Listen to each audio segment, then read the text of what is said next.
académica se habla de tradiciones filosóficas. Y en México especialmente es como muy recurrente decir que un filósofo mexicano pertenece a tal o cual tradición filosófica, pero muchas veces parece que este concepto, esta noción de tradición filosófica no se ha pensado demasiado. Por ejemplo, en Pereda, este asunto del archipiélago parece empezar a hacer notar que hace falta la consolidación de tradiciones filosóficas. También en Guillermo Hurtado, por ejemplo, en El Buey y la Serpiente y en algunas otras partes. Sin embargo, no puede ser también un poco tramposo el asunto de tener que consolidar tradiciones filosóficas, es decir, formar comunidades más sólidas, escuelas de pensamiento. No puede volverse como una especie de sí, repetir pues lo que han venido haciendo otros, es decir, como tomar el concepto y darle un pequeño giro. No sería como un problema ese pensar en una tradición filosófica. Digamos, yo lo que veo es que son dos extremos que habría que evitar: el de las tradiciones ya fijas, ya acabadas, ya cerradas, a las cuales te debes ascribir, y escribiendo te tienes que seguir una serie de ideas, de problemas ya acuñados previamente, ya formulados, de autores ya canonizados para cierta tradición, para cierta escuela o interpretación. Pero el otro extremo, digamos, puede ser tan nocivo como el anterior, como este de las tradiciones cerradas, que sería precisamente el del archipiélago, el de la atomización de todos aquellos que buscan pensar la vida sociocultural mexicana, en donde la incomunicación, la dificultad para conocer lo que dicen los demás sobre lo mismo que yo estoy planteando, sobre lo mismo que yo estoy formulando, el que yo no me moleste en conocer lo que se está produciendo en la UNAM sobre los mismos temas y problemas, lo que se está generando en la UAM, o en Puebla, o en Aguascalientes, o en Zacatecas, o en todas las escuelas o facultades de filosofía repartidas a través de toda la República. Y a veces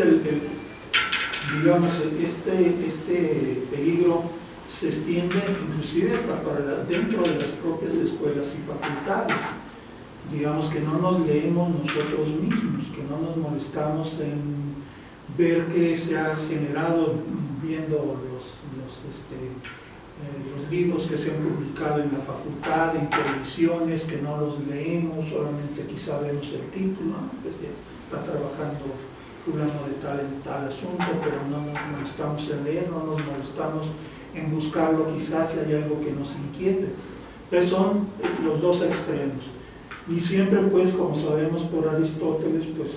a veces los extremos tienen un punto medio que es el que más beneficia y el que más ayuda a tratar de solucionar estos dos problemas que no tienen solución por sí mismos. Entonces habría que buscar no una tradición cerrada y acabada y definitiva, en donde ciertas figuras marcan lo que se puede, lo que no se debe hacer, lo que se puede plantear y lo que no se puede plantear, pero tampoco caer en la atomización, sino ese punto medio en donde hubiese, pues, si no tradiciones, sí cuando menos, digamos, planteado, ya que asumiendo este nombre de la revista de nuestra facultad, devenires, asumir una especie de devenires comunes que nos acercan, que nos permiten enlazar problemas comunes a todos nosotros, y que sin necesidad de que estos devenires se cierren en una tradición fija, homogénea y cerrada, sí cuando menos nos permitan comunicar y dialogar, y sobre todo, como dice Pereda, generar como una especie de comunidad de investigadores. Ya olvidarnos quizá un poco de que solamente lo que se nos ocurre o lo que podamos pensar nosotros como individuos puede tener sentido o puede ser lo verdadero. Habría que trabajar más en esta comunidad de investigación filosófica, como dice Pereda, ofreciendo argumentos y que triunfe el mejor argumento, discutir, debatir, dialogar de manera comedida, pero al mismo tiempo, pues, como se espera de todo el pensamiento filosófico.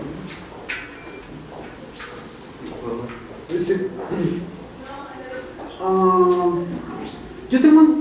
una pregunta sobre, más bien, como una especie de, que tal vez sea prudente que, digamos, la comunidad filosófica sea prudente con el concepto de filosofía mexicana, porque se puede volver como algo perverso, en el sentido de que decir que se entienda, o más bien que el concepto de filosofía mexicana quede atrapado como en una especie de ideología que te conlleve a, bueno, es bueno hacer filosofía mexicana, y como la filosofía mexicana es casi necesariamente cosas como, por ejemplo, plantearse los problemas sociales de nuestro país y de nuestro contexto, pues entonces, si no haces eso, entonces eres malo, ¿no? Y me parece entonces que habría que ponerle como más cuidado. Guillermo Hurtado menciona como que haya filosofía mexicana, pues sí tiene en parte que ver con esto, ¿no? Como que se institucionalice, que se creen tradiciones, igual no tan cerradas, porque si no caeríamos en el vicio de Pereda, ¿no? De ser como de las parcelitas, por ejemplo. Pero también no caer en el otro de extremo de la novedad, y pues al fin y al cabo no hace nada. Sí tiene que ser algo que se institucionalice, se materialice, y que bueno, que hacer filosofía desde México no implica necesariamente como esos clichés que me parece que dicen, no es que filosofía de México, tienes que trabajar el tema de la identidad necesariamente. Dicen, no, pues, los filósofos de México pueden trabajar lo que se les pegue la gana, si quieren hacer filosofía de la religión, o filosofía analítica, o no sé, filosofía política, toda la variedad. No, digamos, la filosofía mexicana no se tiene que agotar en este cliché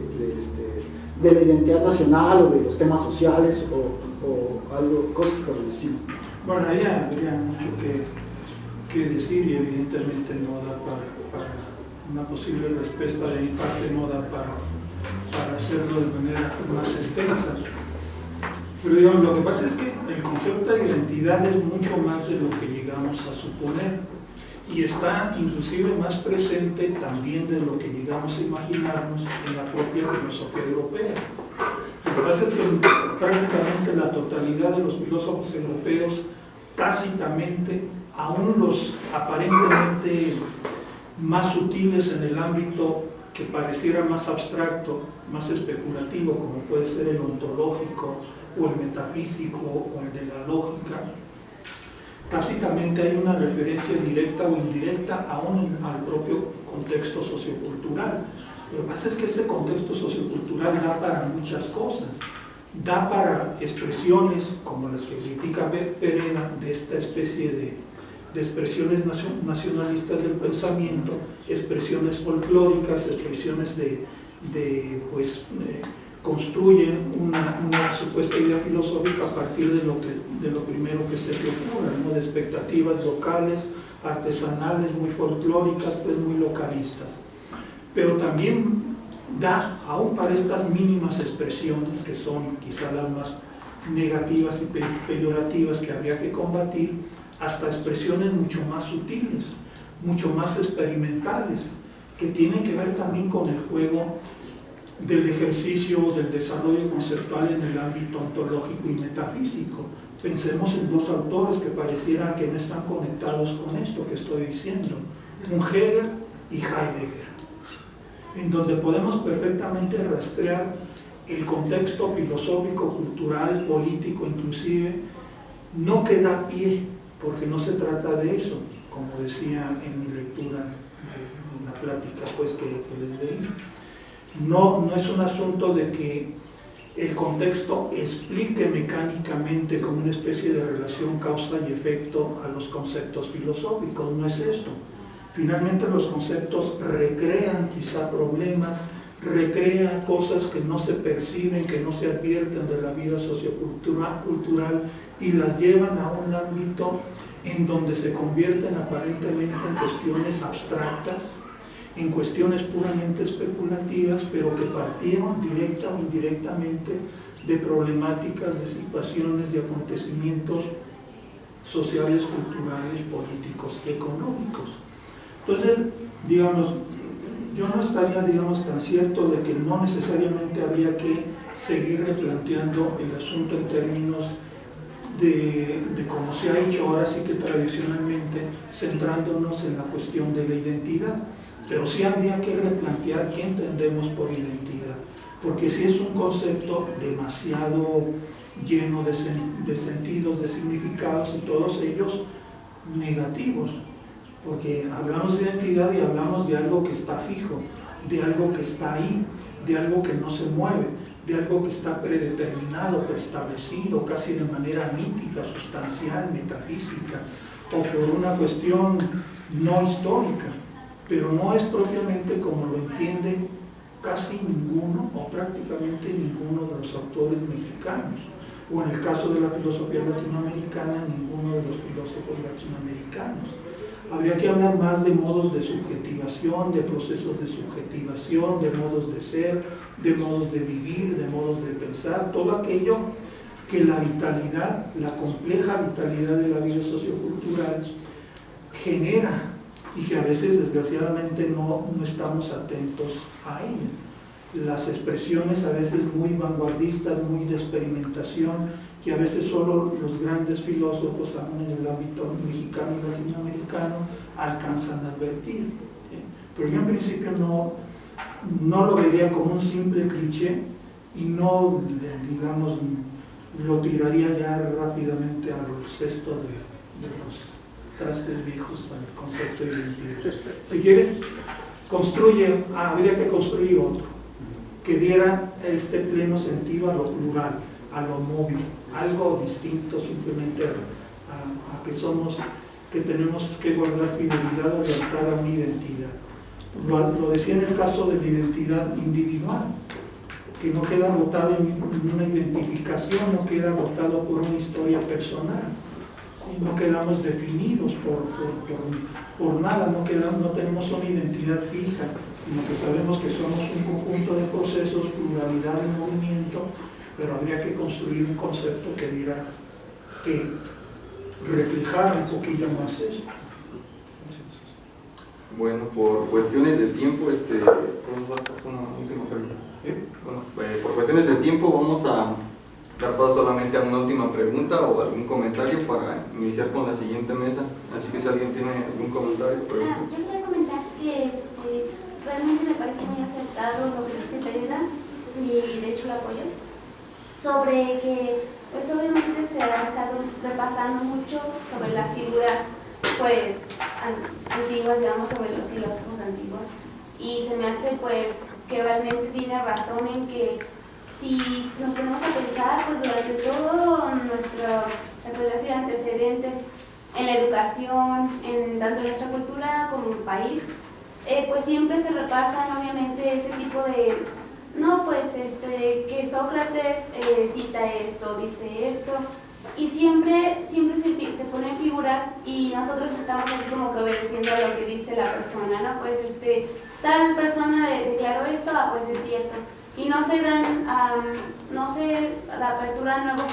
argumentos, nuevas formas de pensar, no se abren como se puede decir nuevas perspectivas o un nuevo horizonte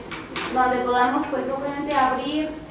mayor conocimiento del que ya tenemos, porque pues siento que si ya tenemos una base de lo que personas averiguaron en su tiempo o lo que ellos creían o pensaban en su tiempo, se me hace que pues para el tiempo en el que estamos ahorita ya debería ser para que avanzáramos o pues cerráramos ese ciclo de que ya tuvimos ese conocimiento, iniciar con el propio, o iniciar con, como dijo usted, pues abrir un cierto debate con otras personas y obviamente compartir ideas, ver si se pueden a lo mejor recabar de lo que ya tenemos, que nos han enseñado nuestros profesores, lo que tenemos en la cultura en sí, poderlo mejorar, se podría decir, o sea, sacar nuevos, como tipo, sí, conceptos, o sea, nuevos conceptos. Sí, que en el caso, digamos, habría que hacerlo en el caso de la filosofía en general, de la filosofía europea, pero quizá habría que hacerlo también y quizá todavía más en el caso de la filosofía mexicana, o filosofía en México, porque sí tenemos desafortunadamente una idea a veces más marcada por nuestro desconocimiento de la misma, en donde sí tenemos una actitud, a mí generalmente lo traigo a colación, pues una anécdota que es más que una anécdota, porque es una especie de patrón que se da aún en personas con formación filosófica. Me ha tocado, entre muchas cosas, participar en un coloquio sobre filosofía en general, pero yo planteaba un asunto de filosofía en México. Pero hubo una participación del público, pues en general, en donde me felicitaba, decía esta persona, por pues ocuparme, por dedicar parte de mi tiempo para el estudio de la filosofía mexicana. Con esta, digamos, esta actitud o esta manera de pensar como si no fuese digna de estudio la filosofía mexicana, como si dedicar un poco nuestra atención a filósofos mexicanos pues fuera pues loable, pero finalmente inútil y absolutamente absurdo, ¿no? Cuando que digamos finalmente no nos cae a veces el 20 de que a veces el menosprecio y el desconocimiento y el ninguneo que forma parte de esta actitud respecto a la filosofía en México termina siendo tarde que temprano un autoninguneo, una autodenigración, una autodescalificación, porque nosotros ¿qué somos finalmente? Somos o pretendemos ser filósofos mexicanos. Nos podemos esconder detrás, como dice Pereda, en el cuidado de la franquicia que compramos el derecho a utilizarla de algún autor en Europa. O nos resguardamos en este afán de novedades y lo deglutimos todo y lo leemos todo, el último texto del último autor vivo en Europa, lo leemos, ya lo tenemos guardado en nuestro armario o en nuestro librero. Pero finalmente podemos resguardarnos ahí, pero no podemos fingir, no podemos ignorar que tarde que temprano tenemos que dar pie a expresar lo que pensamos nosotros. Y si descalificamos de entrada a quienes han pensado, mexicanos o latinoamericanos antes que nosotros nos quedamos en el vacío. Entonces esa descalificación es una autodescalificación. No quiero decir que haya que hacer la apología. No es apología, sino crítica.